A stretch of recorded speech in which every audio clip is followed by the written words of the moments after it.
Hello बच्चों, मैं Gautam Kumar, chemistry faculty, Bharadwaj career classes. बच्चों, हमने डिस्कस करा था, क्वेश्चन पेपर हमने डिस्कस करा था जो लास्ट ईयर का एग्जाम का आया है। हम उसके आगे का क्वेश्चन कर लेते हैं। कुछ क्वेश्चन हमने किया था डिस्कस, क्योंकि उसके बाद वाले क्वेश्चन हमारे पास अवेलेबल नहीं थे। उसके बाद वाले क्वेश्चन हमारे पास आ चुके हैं, तब हम उसको डिस्कस कर लेते हैं कि क्या है। देखिए, हमने 10 क्वेश्चन तक कर लिया था। 11वां क्वेश्चन है कि NH4 whole twice CO3 is basic.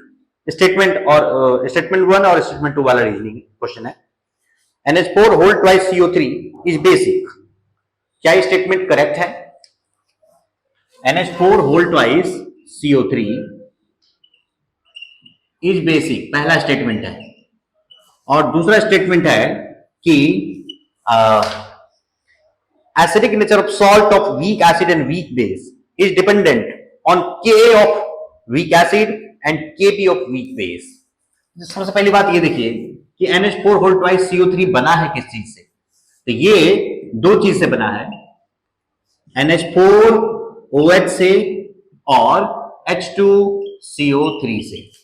इसमें क्या है, NH4OH और H2CO3, ये जो होता है हमारा वीक बेस होता है और ये जो होता है वीक एसिड भी होता है, वीक एसिड होता है। तो दोनों वीक है, तो इन दोनों के वीक के कंबाइन करने पर जो सॉल्ट बनता है, सॉल्ट के टाइप इसके पीएच वैल्यू डिसाइड करता है कि एसिडिक होगा या बेसिक होगा। तो पीएच वैल्यू निकालने के लिए फॉर्मूला होता है, पीएच कैलकुलेट करते हैं, तब मेरे को पता लगता है। तो यहां पर पहला स्टेटमेंट डायरेक्टली कह रहा है कि ये बेसिक है, इसका मतलब वो कंफर्म है कि बेसिक है। तो बेसिक भी हो सकता है, एसिडिक भी हो सकता है, दोनों हो सकता है, न्यूट्रल भी बल्कि हो सकता है, तीनों हो सकता है। तो लेकिन पहला स्टेटमेंट कर रहा है कि ये कंपाउंड हमारा बेसिक है। तो बेसिक है तो क्या हो सकता है, ये बेसिक भी हो सकता है, दोनों चीज हो सकता है। यानी कि स्टेटमेंट 1 जो है हमारा करेक्ट है, और स्टेटमेंट 2 जो है वो कह रहा है कि acidic nature of salt of weak acid and weak base is dependent on Ka of weak acid and Kb of weak base. ये बात भी सही है कि इन दोनों के Ka और Kb को ही यूज करके हम पीएच वैल्यू निकालते हैं। इस वजह से क्या होगा कि इन दोनों के नेचर पर डिपेंड करेगा, इन दोनों के Ka Kb वैल्यू पर डिपेंड करेगा। तो स्टेटमेंट 2 भी हमारा करेक्ट है, स्टेटमेंट 1 भी करेक्ट है, स्टेटमेंट 2 भी करेक्ट है। इसका मतलब ये इसका आंसर है। नेक्स्ट क्वेश्चन है, number of electrons present in all the compound filled subshell having n equal to 4 and s equal to plus half. हमें दे रखा है अगला क्वेश्चन, n इक्वल टू 4 है और s equal to plus half है। ये क्वांटम नंबर का क्वेश्चन हो गया एटॉमिक स्ट्रक्चर चैप्टर से, n equal to 4, s equal to plus half. तब इसमें क्या करना होगा कि ये हमें देखना होगा कि कितना इलेक्ट्रॉन ये बन पाता है। तो जब n इक्वल टू 4 है तो L इक्वल टू होगा 0, 1, 2, 3। L इक्वल टू ये है, और सब इसके ml वैल्यू निकालेंगे हम। ml वैल्यू होगा जब L इक्वल टू 0 है, L इक्वल टू 0 है तो ml इक्वल टू 0, इसका मतलब एक ऑर्बिटल हुआ। L equal to 1, ml equal to -1, 0, 1, तीन वैल्यूज हो गए, तीन ऑर्बिटल्स हो गए। L इक्वल टू 3, तो ml will be equal to L equal to पहले 2, ml इक्वल टू -2, -1, 0, 1, 2। इसका मतलब 5 वैल्यूज है तो इसके 5 ऑर्बिटल्स हो गए। L इक्वल टू 3, तो ml इक्वल टू -3, -2, -1, 0, 1, 2, 3। अब इसके 7 वैल्यूज हो गए, इसके 7 ऑर्बिटल्स हो गए, 7 ऑर्बिटल्स हो गए। अब जरा देखिए, हर ऑर्बिटल में जो ms का वैल्यू होता है ये plus half and minus half दोनों होता है, हर ऑर्बिटल में होगा। तो ये एक ऑर्बिटल है तो इसमें एक प्लस हाफ हुआ, इसमें 3 ऑर्बिटल है तो इसमें भी प्लस माइनस हाफ, इसमें भी प्लस माइनस हाफ, इसमें भी प्लस माइनस हाफ, कुल मिलाकर के 3 बारी प्लस माइनस हाफ हुआ। तो प्लस हाफ कितना हुआ, तो प्लस हाफ हुआ 3 इंटू प्लस हाफ, और 3 इंटू माइनस हाफ भी होगा, 3 इंटू माइनस हाफ। तो हमें प्लस हाफ वाले लेने हैं, तो 3 इलेक्ट्रॉन ये हो गए, 1 इलेक्ट्रॉन ये हो गए। इसके 5 वैल्यूज हैं, तो 5 वैल्यूज में हर ऑर्बिटल में होता है प्लस माइनस हाफ है, तो 5 वैल्यूज है तो 5 बारी प्लस हाफ और 5 बारी माइनस हाफ, तो 5 इंटू प्लस हाफ और 5 इंटू माइनस हाफ, यानी कि प्लस हाफ वाले 5 वैल्यू ये हो गए, प्लस हाफ वाले 3 वैल्यू ये हो गए, प्लस हाफ वाले 1 वैल्यू ये हो गया, और नीचे जो था हमारा 7 ऑर्बिटल्स है, हर ऑर्बिटल में प्लस माइनस हाफ होता है, तो 7 into plus half, 7 into plus half और फिर 7 इंटू माइनस हाफ। तो प्लस हाफ वाला अब इसमें कितना हो गया, 7 वैल्यूज हो गया। तो अब इसमें पूछ रहा था टोटल नंबर ऑफ इलेक्ट्रॉन कितने होंगे जो प्लस हाफ वाले हों, तो total number of electron plus half वाले कितने हो जाएंगे, तो total number of electrons having plus half spin is equal to 1 plus 3 plus 5 plus 7, तो कितने हो गए, टोटल 16 इलेक्ट्रॉन्स हो गए। तो इस तरह से क्या होता है, हमारा 16 इलेक्ट्रॉन्स होता है जिसका की वैल्यू प्लस हाफ है, जिसका आंसर क्या है 16। तो ये हमारा क्वेश्चन है, इसको आप शॉर्ट में सॉल्व कर सकते हैं। अगर आप बार बार अगर क्वेश्चन कर चुके हैं तो डायरेक्टली इसको सॉल्व कर सकते थे कि n इक्वल टू अगर 4 दे रखा है तो टोटल नंबर ऑफ इलेक्ट्रॉन्स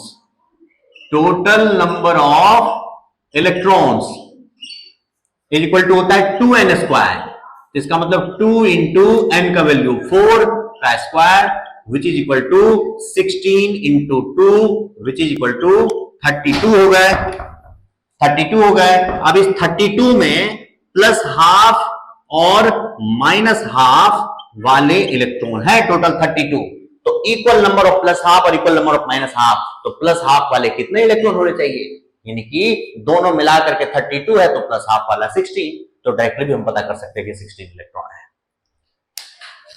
ये क्वेश्चन हो गया हमारा। उसका फिर अगला क्वेश्चन है, नेक्स्ट क्वेश्चन लेते हैं हम।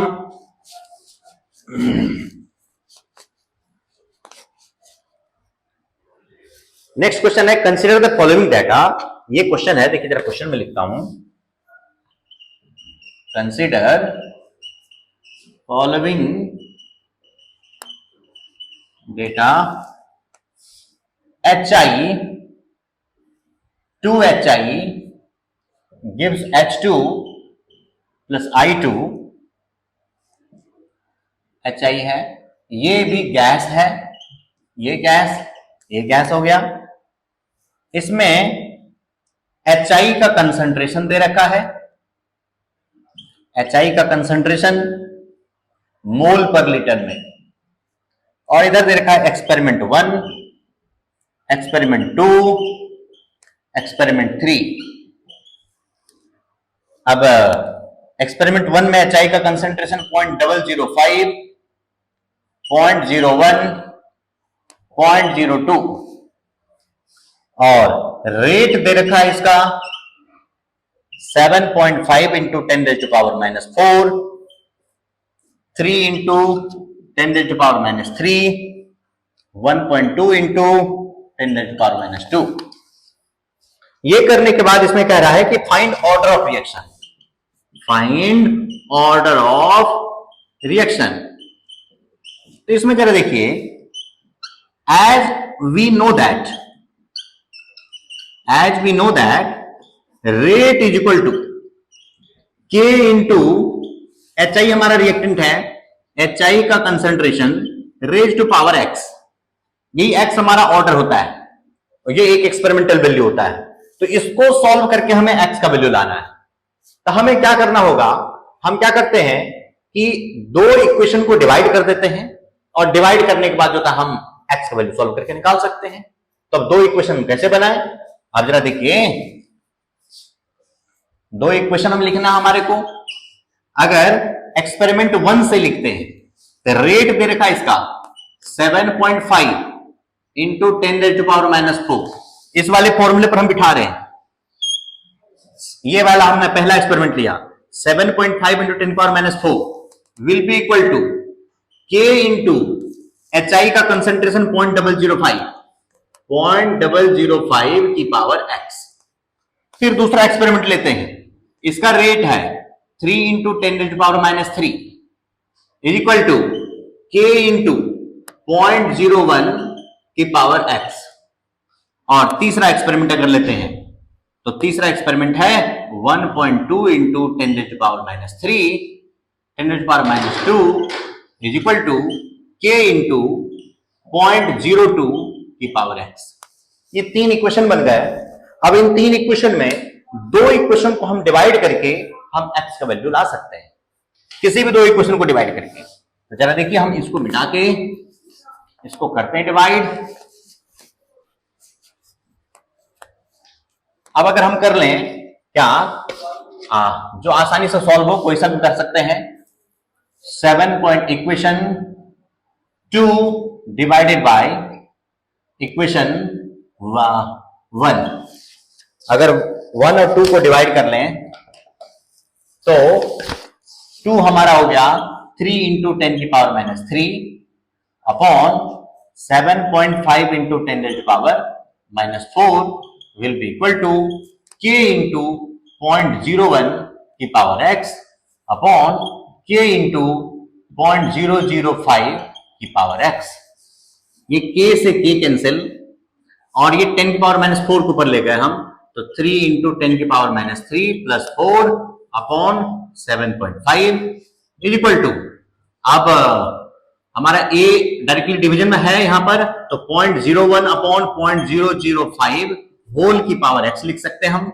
ये अगर पॉइंट के बाद डिजिट पूरा करना चाहते हैं, ऊपर भी 0 लगा दिया हमने, पॉइंट से पॉइंट को हटा दिया, 5 2 जा 10, 2 की पावर x हो गया इस तरफ, 2 की पावर x इस तरफ हो गया, 10 बच गया हमारा, तो 3 इंटू 10 अपॉन 7.5, ये 4 टाइम्स पूरा कट जाएगा, तो 4 इज इक्वल टू 2 की पावर x और 2 की पावर 2 इज इक्वल टू 2 की पावर x और x इज इक्वल टू 2। हमारा क्या आ गया, ऑर्डर ऑफ रिएक्शन आ गया 2 इसका। इस तरह से ये सेकेंड ऑर्डर का रिएक्शन है। जो ऑप्शन है उसको टिक कर दीजिए। नेक्स्ट क्वेश्चन है कि if 3 moles of an ideal gas at 300 kelvin. देखिए नेक्स्ट क्वेश्चन लिखते हैं। नेक्स्ट क्वेश्चन है कि 3 moles of ideal gas, 3 moles of ideal gas at 300 Kelvin expands isothermally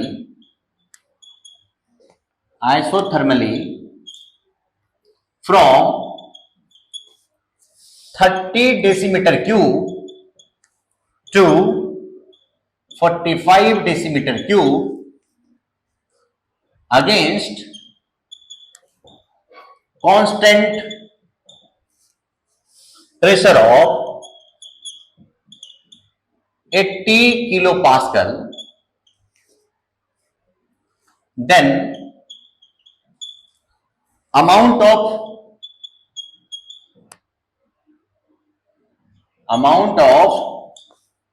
heat transfer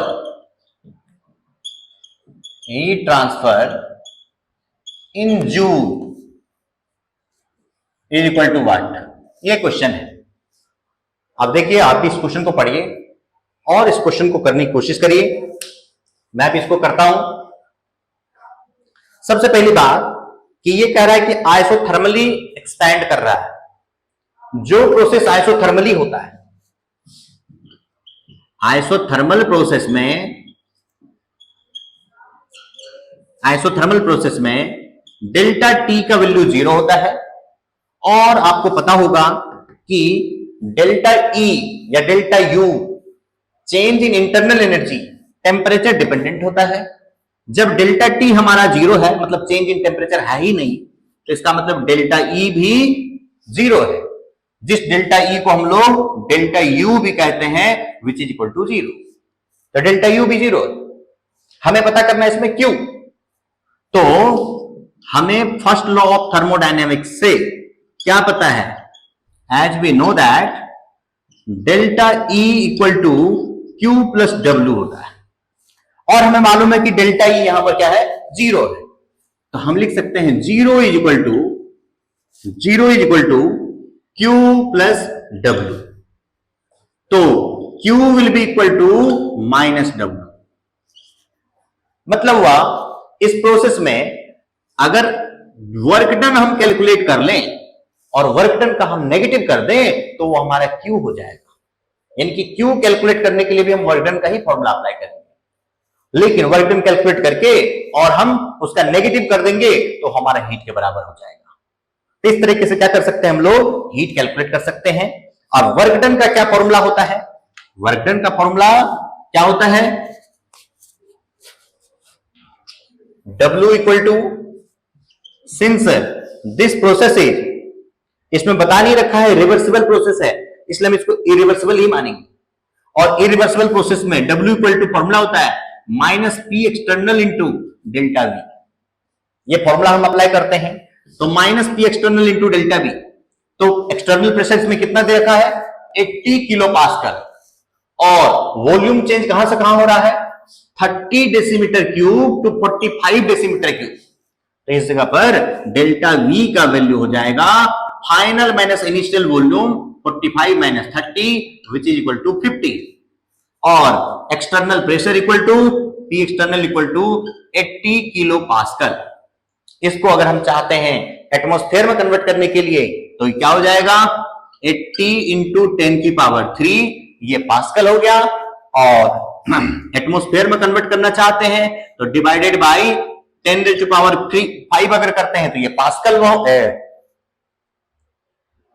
80 pascal हो गया, 10 की पावर 5 से अगर डिवाइड कर दिया हमने तो ये हमारा बार में हो गया। और इस बार को अगर हम एटमॉस्फेयर में कन्वर्ट करना चाहते हैं तो 1 एटमॉस्फेयर इक्वल टू होता है 1.013 बार, और 1 बार इक्वल टू होता है 0.987 एटमॉस्फेयर।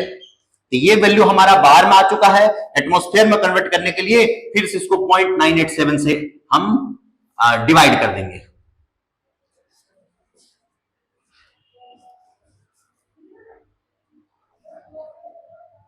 Divided by 0.987। चलिए पहले इसको हम इसमें कर लेते हैं। इसमें पहले ये हो जाएगा बाहर में कन्वर्ट करने के लिए 80 इंटू 10 की पावर 3 माइनस 5 का मतलब हो गया 80 इंटू 10 की पावर माइनस 2 का मतलब हो गया 80 डिवाइडेड बाई 100 का मतलब हो गया 80 divided by 100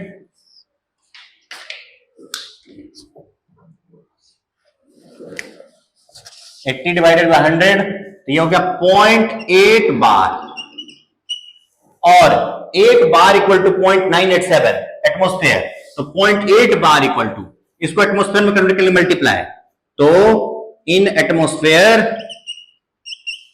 is equal to 0.8 into 0.987 atmosphere. ये एटमॉस्फेयर में हमारा आ गया प्रेशर।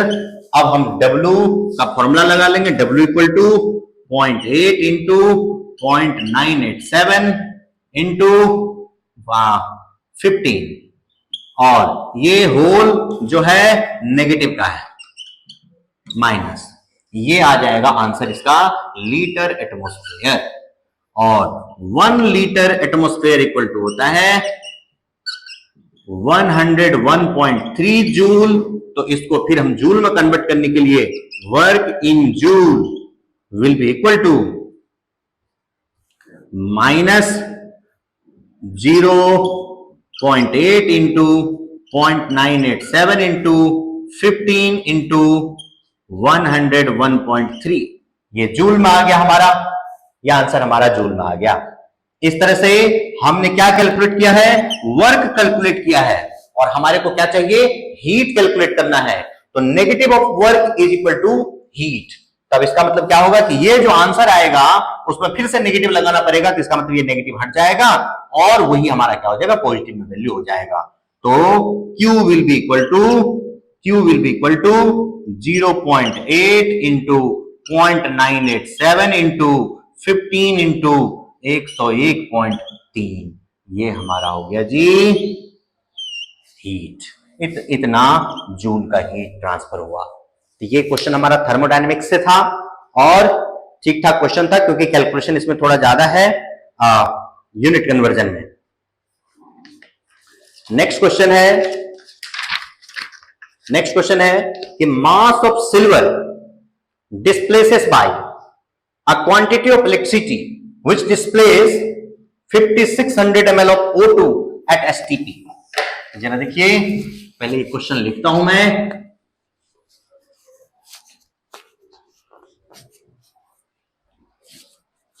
पहले इस क्वेश्चन को लिखते हैं। The mass of silver displaced by, अच्छा, displaces by a quantity of electricity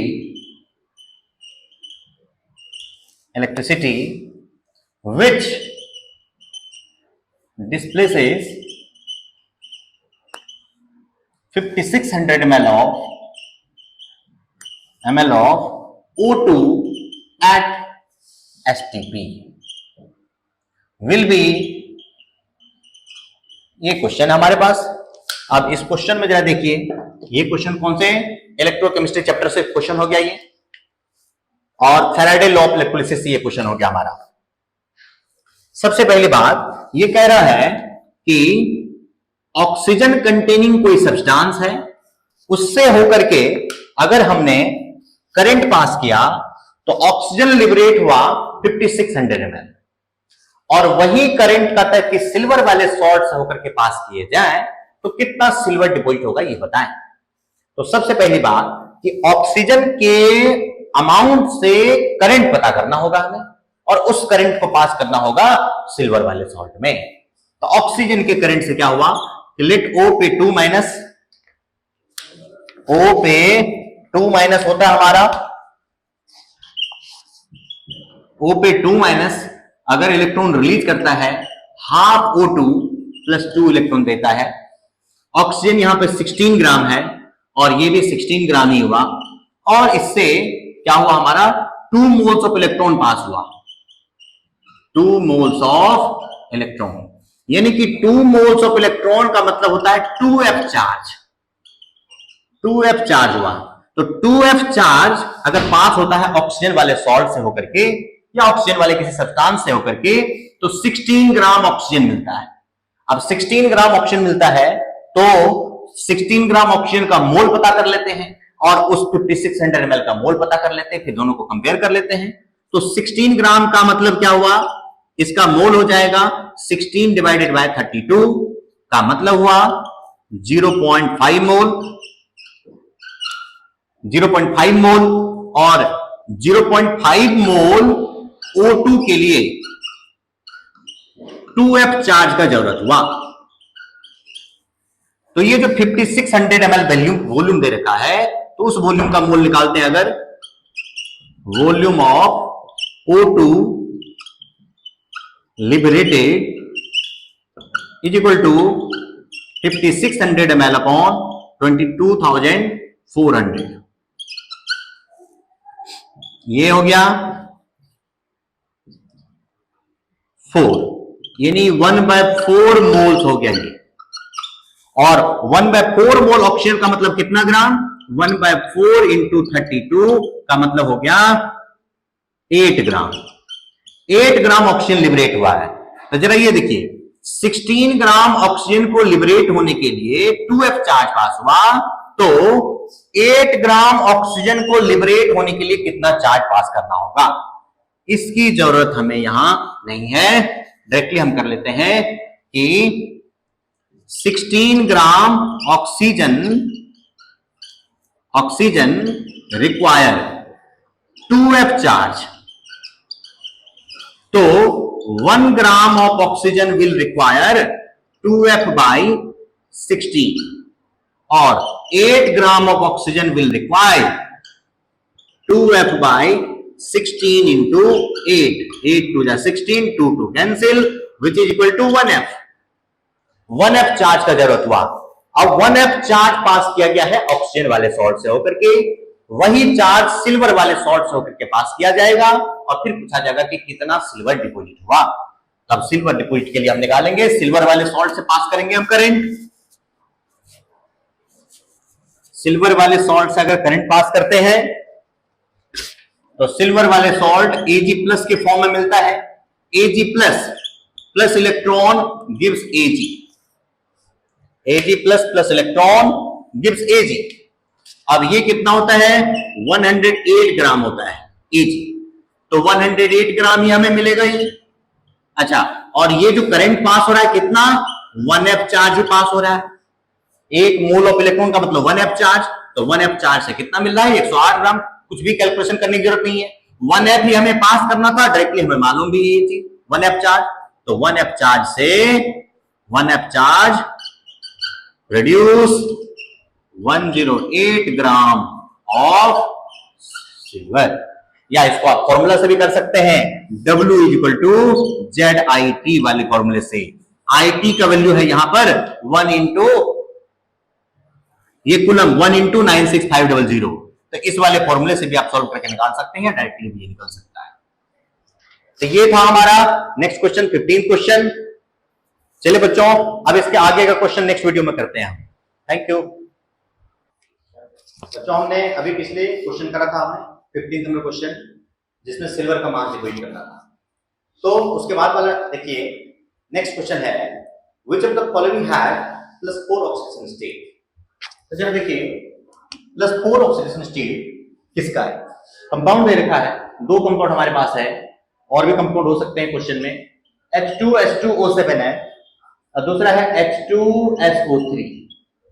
तो H2H2O3 दोनों में ऑक्सीडेशन नंबर पता करना है कि सल्फर का +4 ऑक्सीडेशन नंबर किसमें है। तो हाइड्रोजन का हो गया +1 इंटू 2, सल्फर का हमें पता करना है तो 2x हो गया, और एक ऑक्सीजन का होता है -2, तो प्लस -2 इंटू 7, इसका सम 0 होना चाहिए। तो क्या हो जाएगा? 2x plus 2 -14 is equal to 0, 2x minus 12 is equal to 0, x is equal to +6। तो इसमें तो +6 ऑक्सीडेशन नंबर है, तो ये आंसर नहीं हुआ हमारा। H2SO3 है, तो H2 में हाइड्रोजन का हो गया, 2 हाइड्रोजन का +2, एक सल्फर का +x और एक ऑक्सीजन का -2, तो 3 ऑक्सीजन का -6, which should be equal to 0। तो x minus 4 equal to 0, x is equal to +4। हमारा आंसर कौन है? H2SO4 है हमारा आंसर। इस तरह से क्या हुआ कि हमारा ये क्वेश्चन हो चुका कि ऑक्सीडेशन नंबर निकालने के लिए रेडॉक्स चैप्टर से ये क्वेश्चन था। बहुत सिंपल क्वेश्चन है, या ऑक्सो एसिड्स भी आप समझ सकते हैं, P block.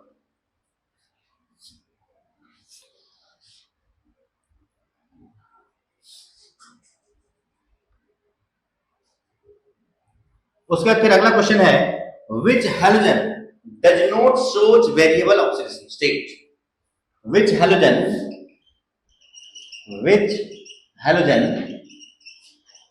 does not show variable oxidation states।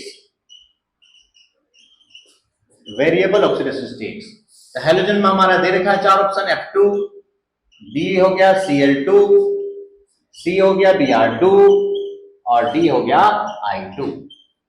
आपको मालूम है कि फ्लोरीन जो होता है पूरी पीरियोडिक टेबल में मोस्ट इलेक्ट्रोनेगेटिव एलिमेंट होता है, जो ऑलवेज एक इलेक्ट्रॉन गेन करता है, ऑलवेज एक्सेप्ट करता है। किसी भी एलिमेंट के साथ अगर कंबाइन हो, एक इलेक्ट्रॉन एक्सेप्ट करेगा। तो इसका मतलब क्या होगा कि सिर्फ -1 ऑक्सीडेशन स्टेट पे शो करेगा, जबकि बाकी मेंबर इलेक्ट्रॉन लूज भी कर सकता है, एक्सेप्ट भी कर सकता है। इसलिए वो सब वेरिएबल ऑक्सीडेशन स्टेट शो करता है, लेकिन ये एक फिक्स ऑक्सीडेशन स्टेट शो करता है। तो fluorine can only show -1 oxidation state. तो इसका मतलब क्या हुआ? इसका आंसर क्या है? फ्लोरीन है। अगला क्वेश्चन है कि स्टेटमेंट 1 है 4f एंड 5f। स्टेटमेंट 1 है 4f and 5f series are. 4f and 5f series are written separately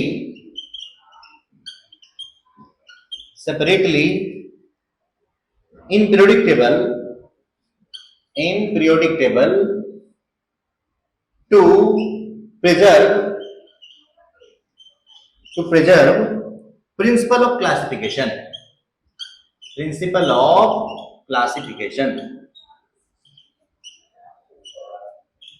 ये बात तो सही कह रहा है, क्योंकि क्या होता है कि अगर 4f और 5f सीरीज वाले एलिमेंट को अगर साथ साथ रखा जाता तो पीरियोडिक टेबल में p ब्लॉक एक्सटेंड करके दूर चला जाता है, s ब्लॉक दूर चला जाएगा और ये 14 मेंबर पीरियोडिक टेबल के बीच में रह जाएगा। तो इन 14 मेंबर को क्या किया गया, यहां से जिस जगह पर ये प्रेजेंट है वहां से उठा करके नीचे रखा गया है ताकि पीरियोडिक टेबल हमारा सही तरीके से बना हुआ रहे, उसमें कोई डेविएशन ना हो, कोई सेपरेशन ना हो, एलिमेंट में डिवाइड ना हो पीरियोडिक टेबल हमारा। इस वजह से जिस जगह पर है एक्चुअल में वो वहां से उठा करके उसको बॉर्डर पर रख दिया गया है। पहला स्टेटमेंट सही है। सेकंड स्टेटमेंट है S block elements can be found on earth in pure form. Pure form का मतलब इंडिविजुअल फॉर्म में कहता है कि एस ब्लॉक एलिमेंट मिलता है, लेकिन नहीं मिलता है। सो फर्स्ट ग्रुप एलिमेंट जितने भी होते हैं S block element, alkali metals जितने भी होते हैं हाईली रिएक्टिव मेटल होते हैं, हाईली रिएक्टिव एलिमेंट होते हैं। हाईली रिएक्टिव है तो हाईली रिएक्टिव किसी के साथ कंबाइन फॉर्म में मिलेगा, हमें इंडिविजुअल फॉर्म में नहीं मिलेगा। इसलिए क्या हमारा स्टेटमेंट गलत है। स्टेटमेंट 1 हमारा करेक्ट हुआ, स्टेटमेंट 2 हमारा रॉन्ग हो गया। उसका फिर अगला क्वेश्चन है कि which of the following compound is most acidic। देखिए क्वेश्चन लिखता हूं मैं,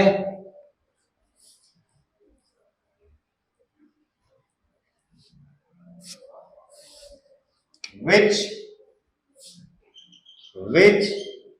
one is most acidic। 4 option दे रखे हैं। पहला है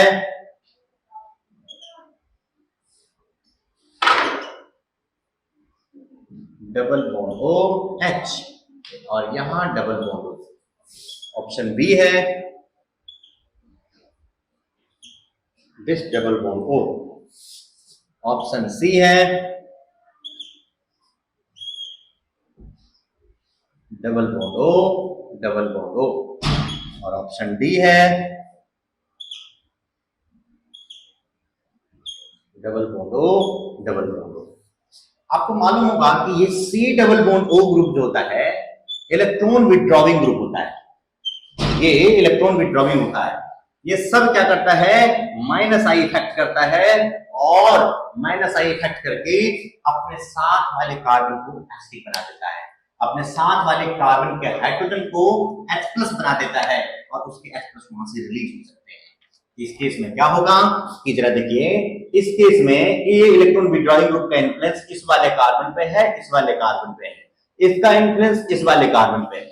कुल मिलाकर के कि हर कार्बन पर एक एक कार्बोनाइल ग्रुप का इन्फ्लुएंस है, एक एक सी डबल बॉन्ड O का इन्फ्लुएंस है, जिससे कि इसके हाइड्रोजन एसिडिक हो जा रहे हैं।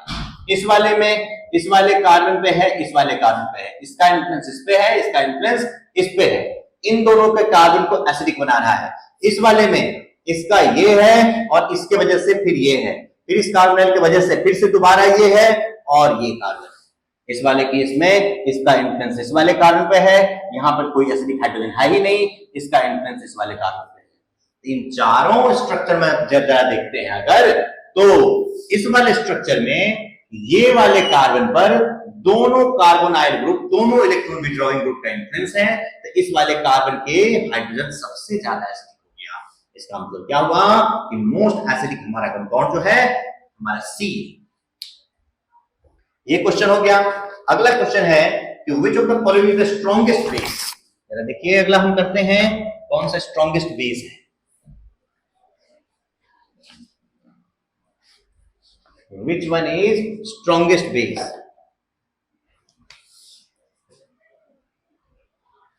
Which one is strongest base? 4 option दे रखे हैं। पहला ऑप्शन है बेंजीन पे NH2। सेकेंड ऑप्शन है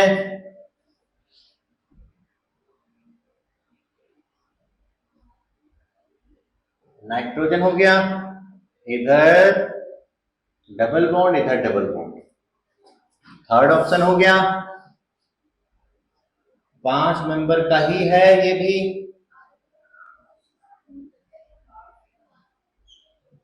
नाइट्रोजन है, इसमें कोई डबल बॉन्ड नहीं है, हाइड्रोजन। और चौथा ऑप्शन है 5 मेंबर का ही, ये भी साइकिल है,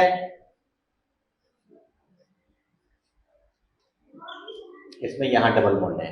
तो जरा देखिए NKHO है। इस केस में, हर केस में क्या है कि N के ऊपर का इलेक्ट्रॉन पेयर जो होगा वो बेस की तरह बिहेव करेगा। इसमें क्या होगा कि हर केस में ये इसका इलेक्ट्रॉन पेयर रेजोनेंस में चला जाएगा, इसका इलेक्ट्रॉन पेयर भी रेजोनेंस में चला जाएगा, इसका इलेक्ट्रॉन पेयर रेजोनेंस में नहीं जा पाएगा क्योंकि किसी भी तरफ जो डबल बॉन्ड नहीं है, इसका इलेक्ट्रॉन पेयर भी रेजोनेंस में चला जाएगा। कुल मिलाकर के पहला, दूसरा और चौथे ऑप्शन में इलेक्ट्रॉन पेयर रेजोनेंस करने चला जाता है, तो मतलब नाइट्रोजन पर कम अवेलेबल रहता है जिससे कि प्रोटॉन को वो अट्रैक्ट कर सके अपनी तरफ। तो इन तीन स्ट्रक्चर में इलेक्ट्रॉन की प्रोबेबिलिटी कम होती जा रही है, इलेक्ट्रॉन की डेंसिटी कम हो रही है। इस वाले में इलेक्ट्रॉन की डेंसिटी जितना है उतना है। इसका मतलब क्या होगा कि इसमें नाइट्रोजन के ऊपर में जो इलेक्ट्रॉन पेयर अवेलेबल है, सबसे ज्यादा अवेलेबल है प्रोटॉन को अट्रैक्ट करने के लिए, तो सबसे इजीली ये इलेक्ट्रॉन पेयर डोनेट कर सकता है। इसका मतलब सबसे अच्छा हमारा बेस है। तो सबसे स्ट्रॉन्गेस्ट बेस हमारा कौन सा हुआ? थर्ड आंसर हमारा सबसे स्ट्रॉन्गेस्ट बेस हुआ। नेक्स्ट क्वेश्चन है correct statement regarding stereochemistry of SN1 and SN2 reaction gives. ये करेक्ट स्टेटमेंट बता रहा है कि कौन सा है। 4 ऑप्शन दे रखे हैं SN1 और SN2 में। करेक्ट स्टेटमेंट कौन सा है?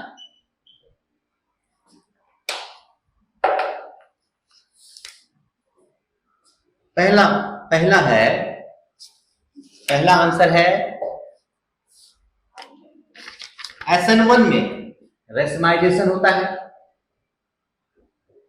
रेसमाइजेशन, और SN2 में रिटेंशन। आपको मालूम होगा कि SN1 में रेसमाइजेशन तो होता है लेकिन SN2 में इन्वर्जन होता है। SN2 मैकेनिज्म में न्यूक्लियोफिलिक ग्रुप लीविंग ग्रुप के बैक साइड से अटैक करता है, और बैक साइड से अटैक करने का मतलब क्या हुआ कि प्रोडक्ट इन्वर्ट हो जाता है, प्रोडक्ट जो बनता है उसका कॉन्फ़िगरेशन उल्टा हो जाता है। तो ये रिटेंशन नहीं होता, ये हमारा गलत हो गया। सेकेंड ऑप्शन है कि SN1 में कह रखा है कि ये रेसमाइजेशन है, और SN2 में ये कह रहा है इन्वर्जन है। ऑब्वियस बात है, ये दोनों ही स्टेटमेंट सही है। और थर्ड ऑप्शन कह रखा है कि SN1 में रिटेंशन हो रहा है, SN1 में रिटेंशन हो रहा है, और SN2 में इन्वर्जन हो रहा है। तो ये स्टेटमेंट क्यों गलत है? क्योंकि SN1 में रिटेंशन भी होता है और इन्वर्जन भी होता है, दोनों होता है। इसका मतलब क्या होगा कि ये सिर्फ इतना दे रखा है इसलिए हमारा गलत है, ये भी होता है। और चौथा ऑप्शन दे रखा है कि SN1 में इन्वर्जन, SN2 में रिटेंशन, ये तो बिल्कुल ही गलत है। SN1 में इन्वर्जन, SN1 में इन्वर्जन और रिटेंशन दोनों होगा, तो सिर्फ इन्वर्जन दे रखा है इसलिए गलत है। और SN2 में इन्होंने कह रखा है कि रिटेंशन होता है, ये तो होता ही नहीं है, रिटेंशन नहीं होता है। तो कुल मिलाकर हमारा आंसर क्या है? सेकंड आंसर हमारा है इसका। अगला क्वेश्चन है कि which of the following has maximum enol content. Enol content बताना है किसमें है, तो ये हो गया टॉटोमेरिज्म का क्वेश्चन। कीटो फॉर्म और इनोल फॉर्म में जो कन्वर्ट होता है, ये हो गया टॉटोमेरिज्म का क्वेश्चन, हो गया कीटो फॉर्म इनोल फॉर्म में कन्वर्ट होता है। अब उसमें पूछ रहा है कि इसमें सबसे ज्यादा इनोलिक कंटेंट होगा, इसमें सबसे ज्यादा इनोल बनेगा, जिसमें सबसे ज्यादा कीटोनिक ग्रुप प्रोजेक्ट होगा उसमें सबसे ज्यादा इनोल फॉर्म बनेगा, जिसमें कीटोनिक ग्रुप का सबसे ज्यादा इन्फ्लुएंस होगा उसमें इनोल फॉर्म का इजीली कन्वर्जन होगा। ऑप्शन 1 दे रखा है, विच क्वेश्चन ये है, which has maximum enol content, maximum enol content. तो पहला ऑप्शन में जो है ये है कुछ ऐसा, दूसरा ऑप्शन है कुछ यूं, तीसरा ऑप्शन है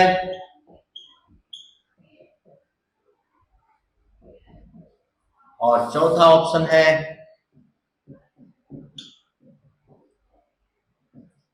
ये। अब जरा देखिए इन सब में क्या है कि इसमें डबल बॉन्ड O का इन्फ्लुएंस इस वाले कार्बन पे, इस वाले कार्बन पे, इसका इन्फ्लुएंस इन दोनों का इन्फ्लुएंस इस वाले कार्बन पे, इन दोनों का इन्फ्लुएंस इस वाले कार्बन पे, इन दोनों का इन्फ्लुएंस इस वाले कार्बन पे। कुल मिलाकर के तीनों कार्बन पर कीटोनिक ग्रुप का इन्फ्लुएंस है और तीनों कार्बन पर इनोलिक फॉर्म बनने की पॉसिबिलिटी है। इस वाले में इसका इन्फ्लुएंस इस वाले कार्बन पे है, इस वाले कार्बन पे, ये तीनों पर तो इनोलिक फॉर्म बन ही नहीं सकता, मतलब ये तीन तो ऐसे ही हो गए, नहीं हुआ, ये तीन हट गया, बाकी दो कार्बन पर है। इस वाले में इसका इन्फ्लुएंस इस वाले कार्बन पे है, इसका भी इन्फ्लुएंस इस वाले कार्बन पे है, इसका इन्फ्लुएंस इस वाले कार्बन पे भी है, इसका इन्फ्लुएंस इस वाले कार्बन पे भी, इस वाले कार्बन पे बिल्कुल नहीं। और इस वाले में इन तीन में इसका इन्फ्लुएंस तो था इस वाले कार्बन पे है, इसका इन्फ्लुएंस इस वाले कार्बन पे है, इस पे बिल्कुल नहीं है। ये कट गया, इस वाले में ये तीनों कट गया, इस वाले में ये कट गया और इस वाले में तीनों कार्बन पे। कुल मिलाकर के तीनों कार्बन पे दो दो कार्बोनाइल ग्रुप का इन्फ्लुएंस है, तो सबसे आसानी से इसके हाइड्रोजन इनोल फॉर्म बनने में हेल्प करेगा, सबसे इजीली ये इनोल फॉर्म में कन्वर्ट होगा। इसका मतलब सबसे ज्यादा इनोल कंटेंट इसका है। इसका इनोल फॉर्म होगा कैसे, इधर डबल बॉन्ड O, इस वाले के हाइड्रोजन डबल बॉन्ड O, इस वाले का हाइड्रोजन डबल बॉन्ड O, इस वाले का हाइड्रोजन O का इलेक्ट्रॉन पेयर H को अपनी तरफ अट्रैक्ट करेगा, इसका बॉन्ड यहां शिफ्ट हो जाएगा, ये पाई इधर टूट के जाएगा। इन द सेम वे ये O का इलेक्ट्रॉन इस H को अट्रैक्ट करेगा, इसका बॉन्ड यहां को जाएगा, ये पाई बॉन्ड टूट के इधर को आ जाएगा और इस वाले में इस O का इलेक्ट्रॉन पेयर H को अट्रैक्ट करेगा, ये बॉन्ड यहां को आएगा, ये बॉन्ड टूट के O पे आ जाएगा।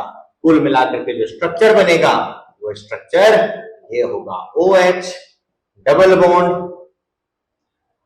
फिर हमारा डबल बॉन्ड, ये हो गया OH, फिर हो गया डबल बॉन्ड, ये हो गया OH। तो इसका इनोल फॉर्म ये हो चुका, जो बहुत ही हाईली स्टेबल कंपाउंड होगा। तो ये आंसर हमारा फर्स्ट इसका आंसर हो गया, ये हो गया। नेक्स्ट क्वेश्चन है correct order of acidic strength of the following compound. Acidic strength का ऑर्डर बताना है और ये अल्कोहल फिनॉल है हमारे पास कंपाउंड। तो अल्कोहल फिनॉल में आपको मालूम है कि अल्कोहल लेस एसिडिक होता है इन कंपैरिजन टू फिनॉल। तो जितने भी फिनॉल है वो ज्यादा एसिडिक होंगे in comparison to alcohol. 23 question है ऑर्डर ऑफ एसिडिक स्ट्रेंथ बताने। कंपाउंड है पहला बेंजीन पे OH, सेकंड कंपाउंड है बेंजीन पे OH इंक्लूडिंग ऑर्थो पे नाइट्रो, पैरा पे नाइट्रो। तीसरा कंपाउंड है बेंजीन पे डायरेक्टली OH। चौथा कंपाउंड है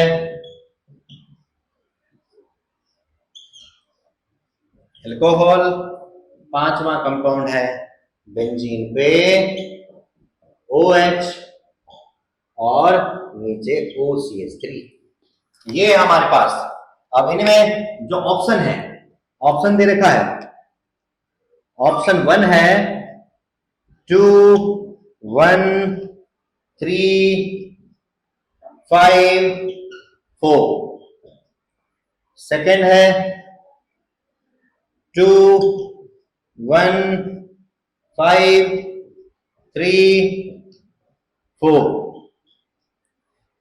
ऑप्शन 3 है 1 2 3 5 4 और ऑप्शन 4 है 5 4 4 3 1 2। अब इसमें जरा देखिए, इन पांचों कंपाउंड में सबसे पहले तो ये देखिए कि ये हमारा अल्कोहल है, this one is least acidic, सबसे कम एसिडिक ये हो गया हमारा, लीस्ट हो गया। और सबसे ज्यादा देख लें तो ये चारों फिनॉल है, इन सारे फिनॉल में पहले वाले में NO2 भी, हाँ इन सारे फिनॉल में अब हमें पहचानना है NO2 ग्रुप -R करता है -I करता है, एसिडिक स्ट्रेंथ को बढ़ाता है। ये NO2 दो हो गए, दोनों -R करेगा -I करेगा, और इस वाले में कोई ग्रुप नहीं है, इस वाले में ये +R करता है, तो जस्ट लाइक +I की तरह काम करेगा। +I क्या करता है, एसिडिक स्ट्रेंथ को, +I एसिडिक स्ट्रेंथ को घटाता है, और +R भी क्या करता है, घटाता है, और -R -I क्या करता है, एसिडिक स्ट्रेंथ को बढ़ाता है, ये भी क्या करता है, बढ़ाता है। तो यानी कि इन दोनों में एसिडिक स्ट्रेंथ बढ़ाने का इन्फ्लुएंस है, इसमें घटाने का इन्फ्लुएंस है, इसमें कोई इन्फ्लुएंस नहीं है। तो इन सब में अब मालूम है कि इसमें भी बढ़ा रहा है एसिडिक स्ट्रेंथ, इसमें भी बढ़ रहा है एसिडिक स्ट्रेंथ, इसमें दो नाइट्रो ग्रुप बढ़ा रहा है, इसमें एक ही नाइट्रो ग्रुप बढ़ा रहा है। इसका मतलब क्या हो गया, ये कंपाउंड सबसे ज्यादा एसिडिक हो गया, मोस्ट एसिडिक हो गया। तो इन दोनों को देख करके भी आप प्रेडिक्ट कर सकते हैं, ऐसे हम कर लेते हैं उसके आगे भी। इसमें 2 नाइट्रो ग्रुप बढ़ा रहा है, इसमें 1 नाइट्रो ग्रुप बढ़ा रहा है, यानी कि इससे कम होगा इसका, 2 से कम होगा 1 का, और इसमें कोई ग्रुप नहीं जुड़ा हुआ है तो इससे कम हो जाएगा इसका। इसमें जो था एसिडिक स्ट्रेंथ घटाने का इन्फ्लुएंस है, तो ये हो गया इससे भी कम। इसका मतलब सबसे ज्यादा कौन है हमारा, सेकंड है, सेकंड सबसे ज्यादा है, सेकंड से कम कौन है, 1 है, इन दोनों में 1 है। उसके बाद फिर सेकंड 1 हो गया, फिर 3 4 में 3 का कम है, 4 5 का 3 का कम है, 5 का उससे भी कम है, 3 का कम है, 3 का कम है, और 5 का उससे भी कम है, और 4 का सबसे कम है। इसका मतलब क्या हुआ, हमारा फर्स्ट आंसर हो गया इसका। तो ये हो गया जी हमारा एसिडिक स्ट्रेंथ का ऑर्डर। फिर नेक्स्ट क्वेश्चन है, correct IUPAC name of the following compound. IUPAC name दे रखा है इसमें, आईपैक नेम भी इस बार अभी पूछा हुआ है। अब ये साइक्लिक कंपाउंड है और वेरी बेसिक साइक्लिक कंपाउंड है, जिनमें कि ये दे रखे हैं और ये दे रखे हैं। आप जानते हैं कि साइक्लिक कंपाउंड की जब हम नेमिंग करते हैं तो साइकिल में जहां ब्रांच जुड़ा हुआ होता है, नंबरिंग हम वहां से शुरू करते हैं। अगर 2 जगह पर ब्रांच जुड़े हुए हैं तो जहां पर ज्यादा ब्रांच जुड़े हुए हैं, नंबरिंग हम वहां से स्टार्ट करते हैं। नंबर ऑफ ब्रांच ज्यादा पहले देखेंगे, इस कारण को 2 ब्रांच हो गए, इस कारण पर एक ही ब्रांच हुआ, तो नंबरिंग हमें यहां से शुरू करना होगा 1। इसके बाद उस डायरेक्शन में चलना होगा जिधर चलने पर दूसरे ब्रांच को लोअर पोजीशन मिले, तो यहां से हमें इस तरफ चलना होगा ताकि दूसरे ब्रांच को लोअर पोजीशन मिल जाएगा। अब इसका नाम क्या हो जाएगा, 3 पे हमारा ये दे रखा है, ये CH2 CH3 हो गया, ये CH3 हो गया, ये CH3 हो गया, तो 3 पे हो गया इथाइल, और 1 पे 2 बारी मिथाइल है, 1 डाई मिथाइल, और साइक्लोहेक्सेन। तो ये है, इसके 4 ऑप्शन दे रखे हैं, 3 ethyl 1 dimethyl cyclohexane. Second answer में ऐसा ऑप्शन है, ये सेकंड ऑप्शन में ये आंसर हमारा, तो ये चीज हो गया हमारा इसका आंसर का। नेक्स्ट क्वेश्चन है 25 क्वेश्चन है, cyclohexene is classified, cyclohexene is classified in option 1 benzenoid aromatic. सबसे पहली बात कि एरोमेटिक ये नहीं है। साइक्लोहेक्सीन होता क्या है, साइक्लोहेक्सीन ये हो गया, एक डबल बॉन्ड हो गया कहीं, ये एरोमेटिक होने के लिए अल्टरनेट हर जगह पर एक कार्बन छोड़ के एक पर डबल बॉन्ड होना होगा, तो एरोमेटिक तो नहीं है, ये तो ऑप्शन ऐसे कट गया। सेकंड ऑप्शन दे रखा है एलिसाइक्लिक है।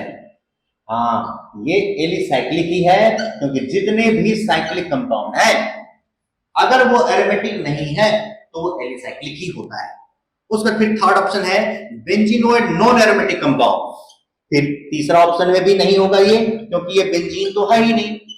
Benzenoid non aromatic compound, non aromatic compound. तो ये पहली बात की बेंजीनोइड ही नहीं है तो काहे का नॉन एरोमेटिक है एरोमेटिक, तो ये भी हमारा नहीं हुआ आंसर। और चौथा आंसर दे रखा है कि एसाइक्लिक कंपाउंड। एसाइक्लिक कंपाउंड कौन सा होता है? जो ओपन चेन स्ट्रक्चर होता है। हमारे ओपन चेन स्ट्रक्चर वाले जितने कंपाउंड वो एसाइक्लिक कंपाउंड होता है। तो एसाइक्लिक तो हमारा है ही नहीं, तो हमारा क्या हुआ? ये भी नहीं है, ये भी नहीं है। आंसर हमारा क्या है? सेकंड। ये हमारा एलिसाइक्लिक कंपाउंड है। नेक्स्ट क्वेश्चन है which of the following polar solvent? कौन सा पोलर सॉल्वेंट है? चार ऑप्शन दे रखे हैं और पोलर सॉल्वेंट, जिस पोलर सॉल्वेंट कौन सा होता है? पोलर सॉल्वेंट होता है जिस कंपाउंड में डायपोल मोमेंट होता है, उसको हम लोग पोलर कंपाउंड कहते हैं। इसका मतलब क्या होगा कि क्वेश्चन हो गया ये which one is polar, which one is polar. Option 1 है CCl4, ऑप्शन 2 है CHCl3, ऑप्शन 3 है CH2 डबल बॉन्ड CH2 और ऑप्शन 4 है CO2। CCl4 का स्ट्रक्चर कुछ यूं होता है, यूं होता है। इसका डायपोल मोमेंट इस तरफ, इसका इस तरफ, इसका इस तरफ, इसका इस तरफ, इन तीन का रिजल्टेंट नीचे की तरफ, जो कि इसके उल्टे डायरेक्शन में है। तो नेट डायपोल मोमेंट जो हो गया इसके अंदर में 0 हो गया। CHCl3, CHCl3 इसमें क्या होगा?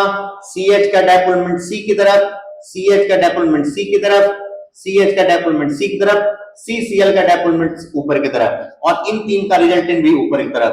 इसमें dipole moment is not equal to 0। उसके बाद फिर तीसरा है CH2 double bond CH2, C double bond C, H H H H। Carbon ज्यादा इलेक्ट्रोनेगेटिव हुआ हाइड्रोजन से, कार्बन ज्यादा इलेक्ट्रोनेगेटिव हुआ हाइड्रोजन से, इन दो का रिजल्टेंट इधर को हुआ। उसी तरीके से इसका डायपोल मोमेंट C की तरफ, इसका डायपोल मोमेंट C की तरफ, इन दो का रिजल्टेंट इस तरफ, दोनों एक सामने एक दूसरे की तरफ डायपोल मोमेंट जा रहा है। इसका भी म्यू इक्वल टू 0। उसके बाद फिर CO2 दे रखा है, CO2 तो C double bond O, double bond O, इसका डायपोल मोमेंट O की तरफ, इसका डायपोल मोमेंट O की तरफ, दोनों एक दूसरे के उल्टे डायरेक्शन में, म्यू इक्वल टू 0। तो डायपोल मोमेंट किसमें 0 नहीं है? तो वो CHCl3 में नहीं है। तो इसका मतलब CHCl3 में डायपोल मोमेंट है और इस वजह से ये हमारा पोलर कंपाउंड है। तो हमारा सेकंड आंसर इसका हो गया। उसके फिर नेक्स्ट क्वेश्चन है कि when nucleotide forms dimer the linkage present between etch. क्या होता है? ये बायोमोलिक्यूल चैप्टर से हो गया। इसमें टाइप्स ऑफ लिंकेज कई बारी मैंने कह रखा है कि बहुत इंपॉर्टेंट होता है, सीबीएसई पर्पस से भी, जेईई नीट पर्पस से भी। तो ये टाइप ऑफ लिंकेज कहीं ना कहीं पूछा जाता है। तो नेक्स्ट क्वेश्चन ये है कि न्यूक्लियोटाइड जब डाइमर बनाता है, व्हेन न्यूक्लियोटाइड फॉर्म डाइमर, तो linkage present between them, linkage का क्या नाम है? पहला ऑप्शन है disulphide linkage, disulphide linkage. Second option है ग्लाइकोसाइडिक लिंकेज। थर्ड है फॉस्फोडाइस्टर लिंकेज, फॉस्फोडाइस्टर लिंकेज। और चौथा ऑप्शन है पेप्टाइड लिंकेज। डाइसल्फाइड लिंकेज जो होता है जनरली प्रोटीन में होता है, दो पॉलीन्यूक्लियोटाइड चेन को, दो पॉलीपेप्टाइड चेन को आपस में जोड़ने के लिए। तो डाइसल्फाइड लिंकेज नहीं हो सकता है। ग्लाइकोसाइडिक लिंकेज जितने भी कार्बोहाइड्रेट होते हैं उनमें होता है, तो ये भी नहीं हो सकता है। फॉस्फोडाइस्टर लिंकेज ये होता है हमारा कि इसमें दो न्यूक्लियोटाइड आपस में जब जुड़ता है तो फॉस्फेट लिंकेज के थ्रू जुड़ता है और उस फॉस्फेट लिंकेज का ही नाम होता है फॉस्फोडाइस्टर लिंकेज। और पेप्टाइड लिंकेज क्या होता है, प्रोटीन में होता है और दो अमीनो एसिड को जोड़ने के लिए पेप्टाइड लिंकेज प्रेजेंट होता है। इसका मतलब ये भी नहीं, हमारा आंसर क्या है, थर्ड आंसर है। 27 हो गया। 28 क्वेश्चन है कि how many groups show Meta directing effect on benzene ring. कौन कौन सा मेटा डायरेक्टिंग इफेक्ट शो करता है। इसमें कंपाउंड दे रखे हैं कई सारे, आप लोग क्वेश्चन करते करते पता करिए। How many groups show Meta directing effect, Meta directing effect. पहला कंपाउंड दे रखा है बेंजीन पे NHCOCH3। ध्यान रहे N के ऊपर में लोन पेयर है, ये रिंग के अंदर डिलोकलाइज होगा तो ये ऑर्थो पैरा डायरेक्टिंग हो गया, ये नहीं हुआ हमारा। सेकेंड ऑप्शन है बेंजीन पे OH, बेंजीन पे OH, O पे दो लोन पेयर ऑफ इलेक्ट्रॉन होता है, ये रिंग में डिलोकलाइज होगा, ये भी प्लस R इफेक्ट हो गया तो ये भी ऑर्थो पैरा डायरेक्टिंग ग्रुप हो गया, प्लस R हो गया। थर्ड ऑप्शन है बेंजीन पे COR, तो C double bond O R, इसमें इधर को जाएगा रिंग का इलेक्ट्रॉन बाहर को आएगा, ये माइनस R हो गया तो ये मेटा डायरेक्टिंग है। फोर्थ है बेंजीन पे Cl, बेंजीन पे Cl है, इस पर भी तीन लोन पेयर ऑफ इलेक्ट्रॉन होते हैं, ये भी रिंग की तरफ जाएगा, ये भी प्लस R हुआ और तो पैरा डायरेक्टिंग हुआ। फिर पांचवा है बेंजीन पे C डबल बॉन्ड OH, इसमें भी O का इलेक्ट्रॉन, C और O का इलेक्ट्रॉन O की तरफ जाएगा, रिंग का इलेक्ट्रॉन बाहर की तरफ आ जाएगा, माइनस R हुआ, ये भी मेटा डायरेक्टिंग हुआ। छठा है बेंजीन पे OCH3, OCH3, O के ऊपर में इलेक्ट्रॉन पेयर है, ये भी रिंग की तरफ जाएगा, ये भी प्लस R हुआ, ये भी ऑर्थो पैरा डायरेक्टिंग हो गया। सेवेंथ है बेंजीन पे NO2, बेंजीन पे N double bond O single bond O, इसमें भी O की तरफ जाएगा, रिंग का इलेक्ट्रॉन बाहर की तरफ आएगा, ये माइनस R हुआ, ये भी मेटा डायरेक्टिंग हुआ। आठवां है बेंजीन पे CN, बेंजीन पे C ट्रिपल बॉन्ड N, ये N की तरफ जाएगा, रिंग का इलेक्ट्रॉन बाहर की तरफ आएगा, माइनस R है, ये मेटा डायरेक्टिंग। और नाइन्थ क्वेश्चन है बेंजीन पे CH3, बेंजीन पे CH3, ये हाइपर कंजुगेशन करता है और हाइपर कंजुगेशन में बाहर के CH का इलेक्ट्रॉन रिंग की तरफ आता है, तो ये प्लस R की तरह हुआ और ये ऑर्थो पैरा डायरेक्टिंग हुआ। तो मेटा डायरेक्टिंग में कौन कौन से हो गए, एक ये हुआ, एक ये सेवेंथ वाला हुआ, और उसका फिर एक ये CN वाला हुआ, फिर एक ये कार्बोक्सिलिक वाला हुआ। टोटल कितने हो गए, टोटल ग्रुप हो गए हमारे 1 2 3 4, यानी कि टोटल 4 ग्रुप्स हैं जिसमें कि मेटा डायरेक्टिंग इफेक्ट्स है। ये हो गया। उसका फिर एक और क्वेश्चन दे रखा है कि how many products including stereoisomers are obtained in the above reaction. एक रिएक्शन दे रखा है, इसमें पूछा जा रहा है कि कितने ग्रुप जो होता है, कितने प्रोडक्ट बनेंगे स्टीरियोआइसोमर को लेते हुए। और ये कंपाउंड है हमारा 29 क्वेश्चन हुआ, और ये कंपाउंड है कुछ यूं, ये कंपाउंड है, इसको HBr से रिएक्शन करते हैं पेरोक्साइड के प्रेजेंस में। तो आपको मालूम है HBr के साथ रिएक्शन करते हैं एल्कीन को पेरोक्साइड में, तो एंटी मार्कोनिकोव से रिएक्शन होता है, Br उस पर जुड़ता है जिस पर ज्यादा हाइड्रोजन है, H उस पर जुड़ता है जिस पर कम हाइड्रोजन है।